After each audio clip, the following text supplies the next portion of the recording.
ہوں کیا ذکر رسول کے لیے بھی کسی دلیل کی ضرورت ہے؟ کبھی ایسا ہوا ہے کہ پھولوں کا تذکرہ چھڑا ہو اور بلبل کہے کہاں لکھا ہے؟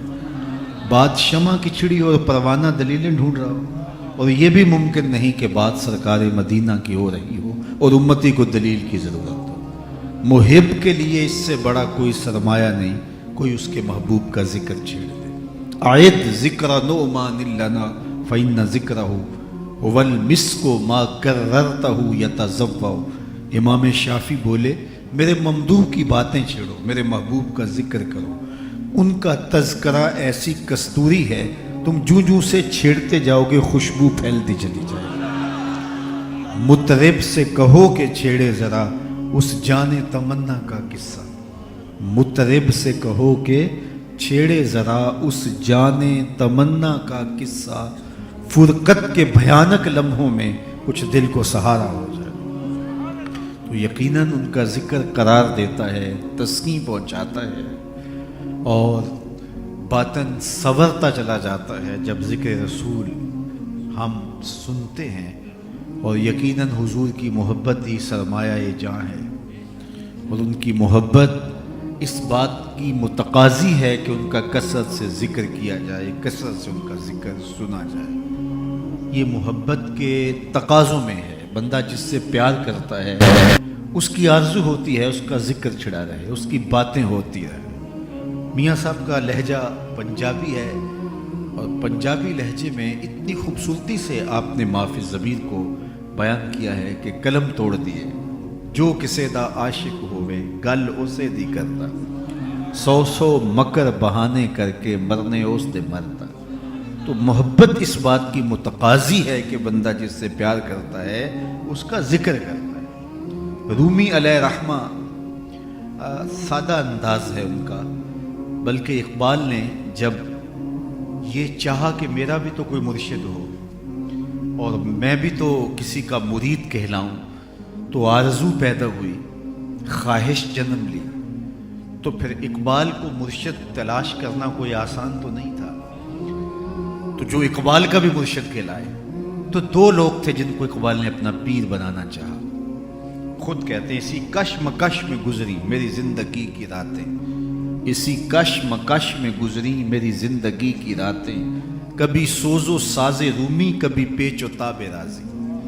کبھی میرا جی چاہتا میرا مرشد راضی ہونا چاہیے، بات تو دلیل سے کرتا ہے، دلائل کے انبار لگا دیتا ہے، گرب استدلال کارے دیں بدے فخر راضی رازدارے دیں بدے، بات تو کرتا ہے، سلیقہ تو ہے اس کو بات کرنے کا۔ پھر کہتا نہیں میرا مرشد رومی ہونا چاہیے، بات تو سیدھی سی کرتا ہے لیکن اترتی دل میں ہے۔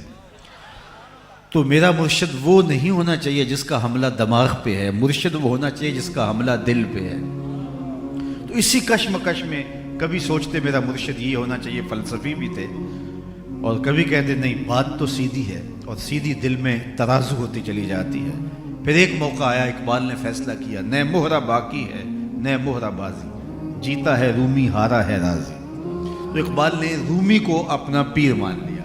تو رومی کا سٹائل یہ ہے گفتگو کا کہ وہ سیدھی سی بات کرتے ہیں لیکن وہ اندر اتارنے کا فن جانتے ہیں۔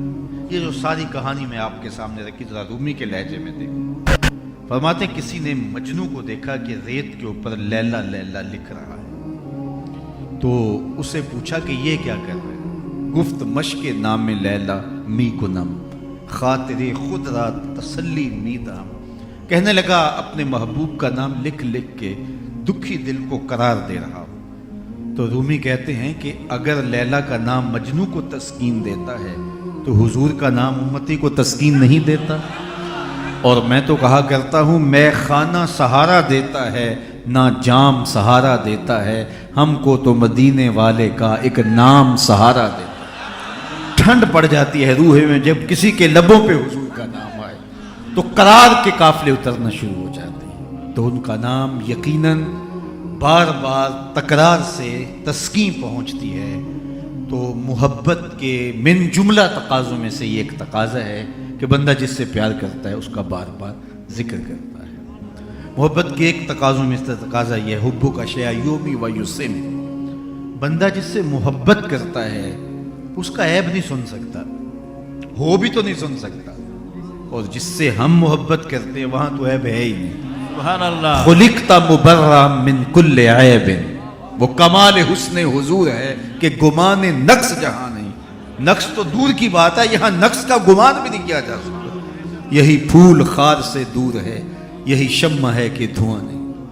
ہر پھول کے ساتھ کانٹا تو ضرور ہوتا ہے, ہر شمع کے ساتھ دھواں تو ضرور ہوتا ہے, لیکن یہ واحد پھول ہے جس کے ساتھ کانٹا نہیں, یہ واحد شمع ہے جس کے ساتھ دھواں نہیں ہے.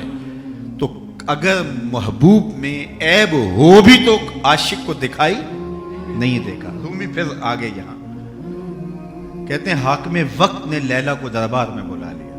گفت لیلا را خلیفہ کہاں تو, کس تو مجنو شد پریشان و غبی, از دیگر خوباں تو افزون استی. گفت خامش جو تو مجنو نیستی. لیلا کو دربار میں طلب کر لیا, کہا کون سا جادو ہے تیرے حسن میں, ایک شہزادے کو پاگل کر دیا. نام تو کیس تھا نا, لیکن دنیا نام ہی بھول گئی ہے. تیری محفل میں آ کے بدنام ہوئے ہیں, نگاہ زمانہ میں بے نام ہوئے.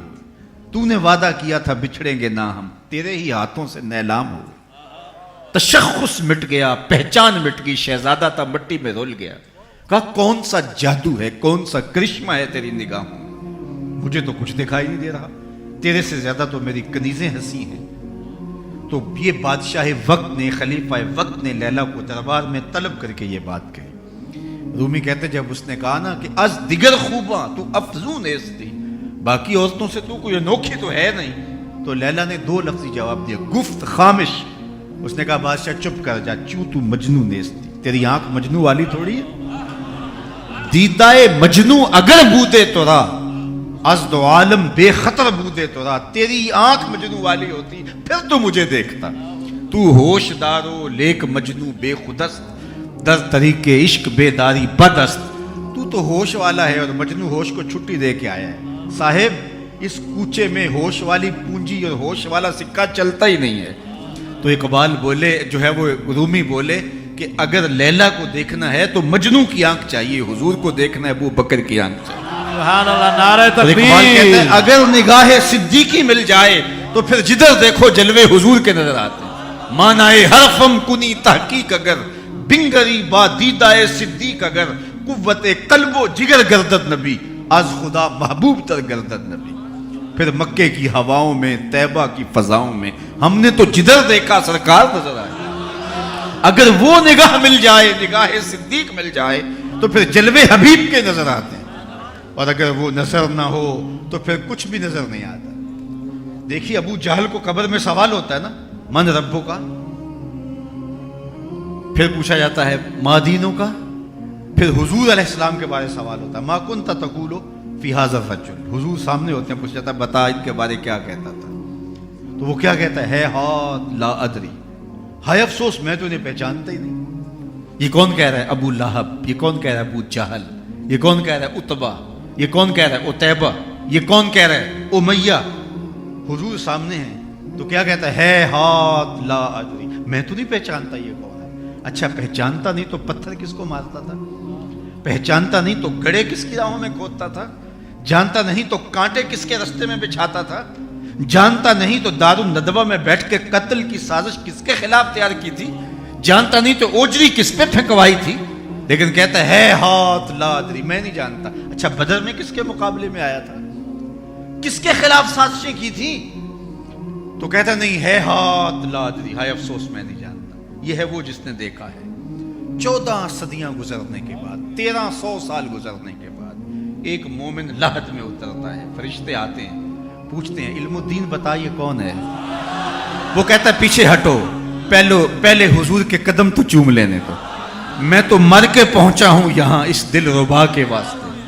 یہ تو میرے بخت کے میری قبر میں آئے وہ میرے مزار پہ گھونگٹ اتار کے, آئے وہ میرے مزار پہ گھونگٹ اتار کے, مجھ سے تو نصیب اچھے ہوئے میرے مزار کے, یہ تو بخت سنور گئے کہ وہ میری قبر میں آئے. کہا مجھے پوچھتے ہو کہ یہ کون ہے, مجھے تو ساری زندگی یہ رٹایا گیا ہے, مکھ چند بدر شاہ شانی ہے, متھے چمک دی لاٹ نورانی ہے, کالی زلف تیک مستانی ہے, مخمور رکھی ہیں نہ مد بریاں, میں نے تو بچپن میں یاد کر لیا تھا, مجھے پوچھتے ہو.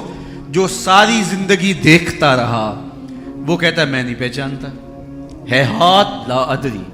اور جس نے دیکھا بھی نہیں ہے وہ کہتا ہے پیچھے ہٹو قدم تو چومنے. جس نے دیکھا ہے وہ پہچان نہیں رہا, جس نے نہیں دیکھا ہے وہ قدم چوم رہا ہے. اللہ اکبر. تو ہوا کیا؟ اللہ اکبر.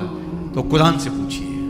قرآن کہتا ہے وَتَرَاهُمْ يَنْظُرُونَ إِلَيْكَ وَهُمْ لَا يُبْصِرُونَ. ذرا غور کیجیے. وَتَرَاهُمْ, اے محبوب آپ ان کو دیکھ رہے ہیں. يَنْظُرُونَ إِلَيْكَ, کہ یہ آپ کو آنکھیں پھاڑ پھاڑ کے دیکھ رہے ہیں, آپ ان کے دیکھنے کو دیکھ رہے ہیں. وَهُمْ لَا يُبْصِرُونَ. اللہ اکبر. اللہ فرماتا ہے میں خدا ہو کے کہہ رہا ہوں یہ نہیں دیکھ.